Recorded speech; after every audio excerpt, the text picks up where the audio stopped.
Hi, എല്ലാവർക്കും അലങ്കൃതാസ് creative കോർണറിലേക്ക് സ്വാഗതം. ഇന്നത്തെ വീഡിയോ ഒരു അഫോർഡബിൾ പ്രൈസിൽ എങ്ങനെ ഒരു വെഡ്ഡിംഗ് റിസപ്ഷൻ ഡ്രസ്സ്, ഒരു ബ്രൈഡൽ റിസപ്ഷൻ ഡ്രസ്സ് ചെയ്യാമെന്നാണ് കാണിക്കുന്നത്. ഇന്ന് സ്റ്റിച്ചിങ് ഒന്നുമല്ല, ജസ്റ്റ് ഡീറ്റെയിൽസ് മാത്രമേ കാണിക്കുന്നുള്ളൂ. ഓക്കെ, അതിൻ്റെ വീഡിയോയിലേക്ക് പോകുന്നതിന് മുൻപ് ആദ്യമായിട്ട് ഈ ചാനൽ കാണുന്നവരുണ്ടെങ്കിൽ വേഗം തന്നെ സബ്സ്ക്രൈബ് ചെയ്യുക. അതുപോലെ ഞാനിടുന്ന വീഡിയോസ് ഇഷ്ടമാവുന്നുണ്ടെങ്കിൽ ലൈക്ക് ചെയ്യുക, ഷെയർ ചെയ്യുക. ഞാൻ സബ്സ്ക്രൈബ് ബട്ടണിന് തൊട്ടടുത്തൊരു ബെല്ലൈക്കൺ ഉണ്ടാവും, അതും കൂടെ ഒന്ന് ഇനേബിൾ ചെയ്തേക്കാം. ഓക്കെ, അപ്പം നമുക്ക് വീഡിയോയിലേക്ക് പോവാം. എൻ്റെ റിസപ്ഷൻ ഡ്രസ്സ് തന്നെയാണ് ഞാൻ ഇന്ന് കാണിക്കുന്നത്. ഡ്രസ്സ് ചെയ്യുന്നതിന് മുൻപ് എനിക്ക് വലിയ ഐഡിയ ഒന്നും ഇല്ലായിരുന്നു, എന്ത് ഡ്രസ്സ് വേണം എന്നൊന്നും വലിയ ഐഡിയാസ് ഒന്നും ഇല്ലായിരുന്നു. പക്ഷേ അഫോർഡബിൾ പ്രൈസിലുള്ള ഡ്രസ്സ് വേണം എന്ന് മാത്രമേ ഉണ്ടായിരുന്നുള്ളൂ. കാരണം ഒരു കല്യാണം എന്ന് പറയുന്നത് ഭയങ്കര ചിലവുള്ള കാര്യമാണ്. എല്ലാവർക്കും ഫിനാൻഷ്യൽ ബാക്ക്ഗ്രൗണ്ട് നല്ലതാവണമെന്നില്ലല്ലോ. അപ്പോൾ കല്യാണത്തിന് ഒത്തിരി കാശ് ചിലവാക്കാൻ താല്പര്യം ഇല്ലാത്തവരുമുണ്ട്, അതുപോലെ ചിലവാക്കാൻ കയ്യിലില്ലാത്തവരുണ്ട്. അപ്പം എന്നെ സംബന്ധിച്ചിടത്തോളം കല്യാണ സമയത്ത് ഫിനാൻഷ്യലി പ്രശ്നങ്ങളുണ്ടായിരുന്നു. അപ്പോൾ കയ്യിൽ ഒതുങ്ങുന്ന രീതിയിൽ എന്തെങ്കിലും ഡ്രസ്സ് ചെയ്യണം, എന്നാൽ യൂഷ്വലി കാണുന്ന ഡ്രസ്സ് ആകരുത് എന്നുള്ളതുണ്ടായിരുന്നു. സിമ്പിൾ വേണം എന്നുണ്ടായിരുന്നു.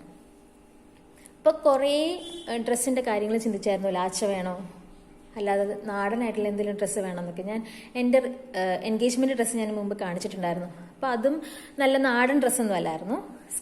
ഒരു സ്കേർട്ടും ടോപ്പും, പക്ഷെ ഒരു ലാച്ച പോലത്തെ ഒരു ഡ്രസ്സായിരുന്നു. അപ്പോൾ അതിനും എനിക്കിങ്ങനെ നാടനായിട്ട് പൂവൊക്കെ വെച്ചിട്ട് ചെയ്യാനൊന്നും പറ്റിയില്ല.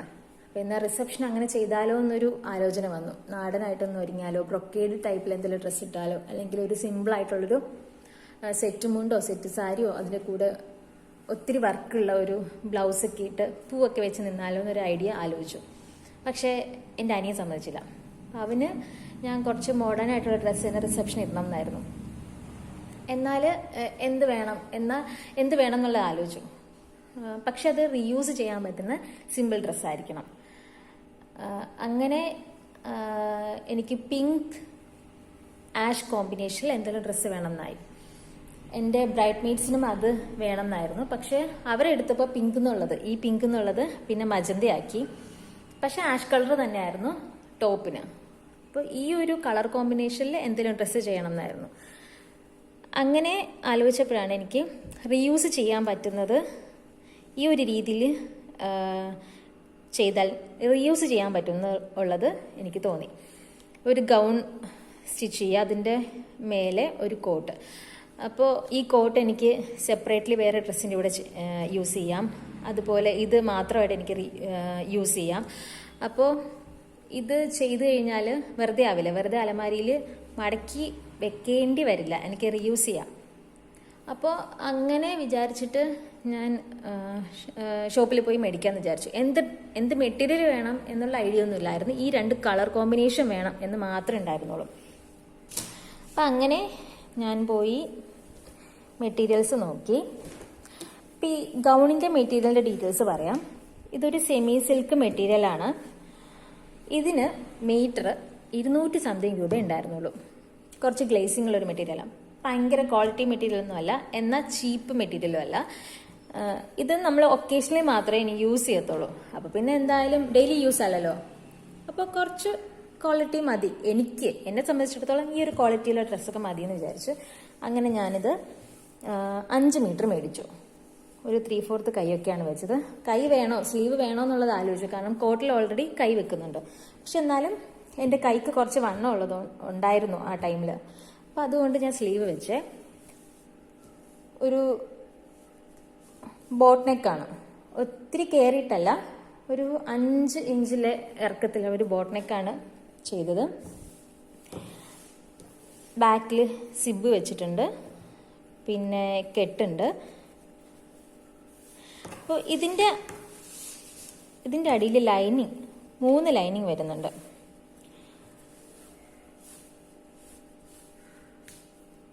ഇതേ കണ്ടോ, സാറ്റിൻ മെറ്റീരിയൽ വരുന്നുണ്ട്, പിന്നെ ഒരു സ്റ്റിഫ് നെറ്റ് വരുന്നുണ്ട്, ഒരു കോട്ടൻ്റെ മെറ്റീരിയൽ വരുന്നുണ്ട്. അപ്പോൾ മേലെയുള്ള മെറ്റീരിയലിന് മീറ്റർ 220 രൂപ. അങ്ങനെ ഒരു 5.5 മീറ്റർ എടുത്തായിരുന്നു. ഇതിനൊരു മീറ്റർ 40 രൂപയോ എന്തുണ്ടായിരുന്നുള്ളൂ, 40ഓ 45ഓ 60 എന്തോ ആയിരുന്നു, അത്രേ ഉണ്ടായിരുന്നുള്ളൂ. സ്റ്റിഫ്നെറ്റിൻ്റെ റേറ്റ് എനിക്ക് അറിയത്തില്ല കേട്ടോ. പിന്നെ ഇതൊരു മീറ്റർ 35 രൂപ. അപ്പോൾ ഇത് നമുക്ക് ഒരു കയ്യിലൊതുങ്ങുന്ന എമൗണ്ടിൽ ആയിട്ടുള്ളൂ ഈ മെറ്റീരിയൽ. ഇത് വലിച്ചടിച്ചതിൻ്റെ കളറാണ് കേട്ടോ. അപ്പോൾ അത്രേ ആയിട്ടുള്ളൂ ഈ ഗൗൺ ചെയ്തതിന്. അപ്പോൾ അത്രേ ആയിട്ടുള്ളൂ ഈ ഒരു ഗൗൺ ചെയ്യുന്നതിൻ്റെ മെറ്റീരിയലിന് വേണ്ടിയിട്ടുള്ള എമൗണ്ട്. ഇത് കുറച്ച് നല്ല ഫ്ലെയർ ആയിട്ട് കിടക്കാൻ വേണ്ടിയിട്ടാണ് ഞാൻ ഇത്രയും ലൈനിങ് അടിയിൽ വെച്ചത്. നമുക്ക് വേണമെങ്കിൽ ഒരു ലൈനിങ് വെച്ചിട്ട് ഡ്രസ് കോട്ട് ഇട്ടാൽ മതി. ഇങ്ങനെ റിസപ്ഷൻ്റെ ഫോട്ടോസൊക്കെ വീഡിയോസൊക്കെ എടുക്കുമ്പോൾ നമ്മളിങ്ങനെ കറങ്ങുമല്ലോ, കറങ്ങിയൊക്കെ ഫോട്ടോസൊക്കെ എടുക്കുമല്ലോ. അപ്പം അതിന് വേണ്ടി കുറച്ച് ഫ്ലെയർ ആയിട്ട് ഇരിക്കാൻ വേണ്ടി ഞാൻ ഇത്രയും ലൈനിങ് അടിയിൽ വെച്ചത്. അപ്പോൾ ഇതൊരു 2000 സംതിങ് ആയിട്ടുള്ളൂ സ്റ്റിച്ചിങ് എല്ലാം കൂടി. സ്റ്റിച്ചിങ് എങ്ങനെ പോയാലും ഒരു 1000 രൂപീസിനകത്തൊക്കെ ആകത്തുള്ളൂ. ഞാൻ ചെയ്തപ്പോൾ ഇതിപ്പോൾ ഞാൻ സ്റ്റിച്ച് ചെയ്തതല്ല, കാരണം കല്യാണ സമയമുണ്ട്, എനിക്ക് അതിനുള്ള സമയമില്ലായിരുന്നു. എൻ്റെ ബ്രൈഡ് മെയ്ഡ്സിൻ്റെ ഡ്രസ്സെല്ലാം ഞാനാണ് ചെയ്തത്. അപ്പോൾ എനിക്കിത് ചെയ്യാനുള്ള സമയമില്ലാത്തതുകൊണ്ട് ഞാൻ പുറത്ത് കൊടുത്താൽ ചെയ്തേ. 700 രൂപീസ് ആയിട്ടുണ്ടായിരുന്നുള്ളൂ ഇതിൻ്റെ സ്റ്റിച്ചിങ്ങിന്. അപ്പോൾ ഈ ഒരു ഗൗണിന് അത്രേ ആയിട്ടുള്ളൂ, ഒരു 2000 സംതിങ് ഇതിനുള്ളിൽ മാത്രമേ ആയിട്ടുള്ളൂ. ഇതെനിക്ക് റീയൂസ് ചെയ്യാം. ഇനി ഇതിന് വേണ്ടിയിട്ട് കോട്ട് ഉണ്ടായിരുന്നു. കോട്ടിന് മാത്രമാണ് കുറച്ച് എമൗണ്ട് ആയത്. ഇത് ഭയങ്കര സിമ്പിളല്ലേ ഈ ഒരു ഗൗണിന്. ഇപ്പം നമ്മൾ കോമൺ ആയിട്ട് കാണുന്ന ഒരു ഗൗൺ, ഒരു റിസപ്ഷൻ ഗൗൺ എന്ന് പറയുന്നത്, കോമൺ ആയിട്ട് കാണുന്ന ഒരു ഗൗൺ എന്ന് പറയുന്നത് നെക്ക് പോർഷനിൽ കുറച്ച് ബീഡ്സ് വർക്ക്, അല്ലെങ്കിൽ താഴെ കുറച്ച് ബീഡ്സ് വർക്ക്, അല്ലെങ്കിൽ ഒരു കുറച്ച് ത്രെഡ് വർക്കൊക്കെയുള്ള ഗൗണൊക്കെ ആയിരിക്കും നമ്മൾ യൂഷ്വലി കാണുന്നത്. അപ്പോൾ അതിൽ നിന്ന് കുറച്ചും കൂടി ഡിഫറെൻ്റ് ആയിട്ട് ഇരിക്കണം എന്ന് എനിക്കുണ്ടായിരുന്നു. അപ്പോൾ അങ്ങനെയാണ് ഈ ഒരു കോട്ടിൻ്റെ ഐഡിയയും കൂടി മനസ്സിൽ വന്നത്. ഇത് സിമ്പിൾ ആയതുകൊണ്ട് എന്നാൽ കോട്ട് കുറച്ച് ഹെവി ആക്കാം, എന്നാൽ ഭയങ്കര ഹെവിയൊന്നും വേണ്ട എന്ന് വിചാരിച്ചു. അപ്പോൾ ഇതിലെന്ന് പറയുന്നത് ഫുള്ള് ത്രെഡ് വർക്കും ബീഡ്സ് വർക്കും പിന്നെ സ്റ്റോൺ വർക്കുമാണ്. ഇതിൽ കാണുമ്പോൾ വലിയ തിളക്കം എന്ന് അറിയാൻ പറ്റുന്നില്ല, പക്ഷെ ഇത് നൈറ്റിൽ ഒരു ലൈറ്റിൻ്റെ ഇതൊക്കെ വരുമ്പോൾ, എഫക്റ്റൊക്കെ വരുമ്പോൾ അത്യാവശ്യം നല്ല തിളക്കമാണ് ഇതിന്.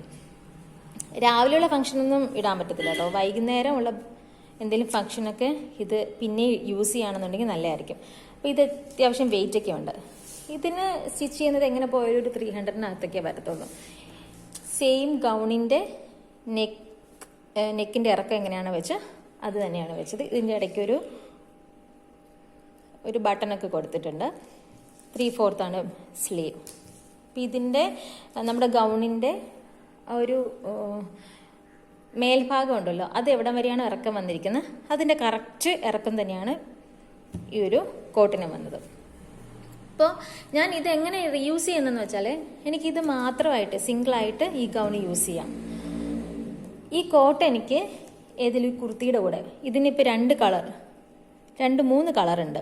പീച്ച് കളറുണ്ട്, പിങ്ക് കളറുണ്ട്, പിന്നെ ഒരു ക്രീം യെല്ലോ. അപ്പം ഇതിൻ്റെ കൂടെ ഈ ഒരു ഫ്ലവേഴ്സിനകത്തുള്ള കളേഴ്സ് ഏതൊക്കെയാണുള്ളത്, ആ കളേഴ്സിൻ്റെ കൂടെ, ആ കളേഴ്സിൻ്റെ കുർത്തിയുടെ കൂടെയോ എലൻ കുർത്തിയോ അല്ലെങ്കിൽ അംബർല കുർത്തിയുടെ കൂടെയൊക്കെ എനിക്കിത് മിക്സ് മാച്ച് ചെയ്യാൻ പറ്റും. അപ്പം എനിക്ക് ഇത് അങ്ങനെ യൂസ് ചെയ്യാൻ പറ്റും, റീയൂസ് ചെയ്യാൻ പറ്റും. മിക്കവാറും എല്ലാ ബ്രൈഡൽ ഡ്രസ്സും, മിക്കവാറും ഉള്ള ബ്രൈഡൽ ഡ്രസ്സസ് എല്ലാം നമ്മൾ എന്തായാലും ഹെവി ആയിട്ടുള്ള ഡ്രസ്സൊക്കെ ആയിരിക്കും എടുക്കുന്നത്. അത് പിന്നെ യൂസ് ചെയ്യാൻ താല്പര്യമില്ലാത്തവരുണ്ട്, അല്ലെങ്കിൽ യൂസ് ചെയ്യാൻ പറ്റാത്തവരുണ്ട്. സിമ്പിളായിട്ട് നമ്മൾ പോകാൻ ആഗ്രഹിക്കുമ്പോൾ ഈ ഒരു വലിയ ഡ്രസ്സൊക്കെ വലിച്ചഴിച്ച് പോകുന്നതും മടിയായിട്ടുള്ളവരുണ്ട്. അപ്പം ഇങ്ങനൊരു കാര്യം ചെയ്യുകയാണെന്നുണ്ടെങ്കിൽ നമുക്ക് ഈസി ആയിട്ട് റീയൂസ് ചെയ്യാം. അതായിരുന്നു എനിക്ക് ഏറ്റവും വലിയ സന്തോഷം. ഞാൻ ചെയ്ത ഡ്രസ്സിൽ എനിക്ക് ഏറ്റവും വലിയ സന്തോഷം ഉണ്ടായിരുന്നത് അതായിരുന്നു. പിന്നെ അഫോർഡബിൾ. അപ്പോൾ ഈ ഒരു ഡ്രസ്സ് ചെയ്തത് എന്തായാലും ഒരു 4000-നകത്തേക്കേ ആയിട്ടുള്ളൂ. 4000 ആയിട്ടില്ല, എന്നാലും ഞാനൊരു അറൗണ്ട് അത്രയും പറഞ്ഞതാ. ഇപ്പം അത്രയും പോലും ചിലവാക്കാൻ പറ്റാത്തവരുണ്ടെങ്കിൽ ഇപ്പോൾ ഈ കോട്ടിന് പകരം ഇത്രയും എമൗണ്ടുള്ള കോട്ടിന്, ഇതിപ്പോൾ ഒരു 1000 സംതിങ് ആണ് ഈ കോട്ടിൻ്റെ മെറ്റീരിയലിന് മീറ്റർ. അപ്പം അതിന് പകരം 500-നൊക്കെ ഇങ്ങനെ സ്കാറ്റേർഡ് ചെയ്ത് കിടക്കുന്ന പോലത്തെ വർക്കുള്ള മെറ്റീരിയൽസ് ഉണ്ട്. അത് വാങ്ങി ചെയ്യാവുന്നേ ഉള്ളൂ. ഞാൻ ഇത്രയും ഉള്ളൊരു മെറ്റീരിയൽ എടുക്കണം എന്ന് വിചാരിച്ചിട്ടല്ല പോയത്. എൻ്റെ കസിനാണ് ഈ ഒരു മെറ്റീരിയൽ സെലക്ട് ചെയ്തതെന്ന്.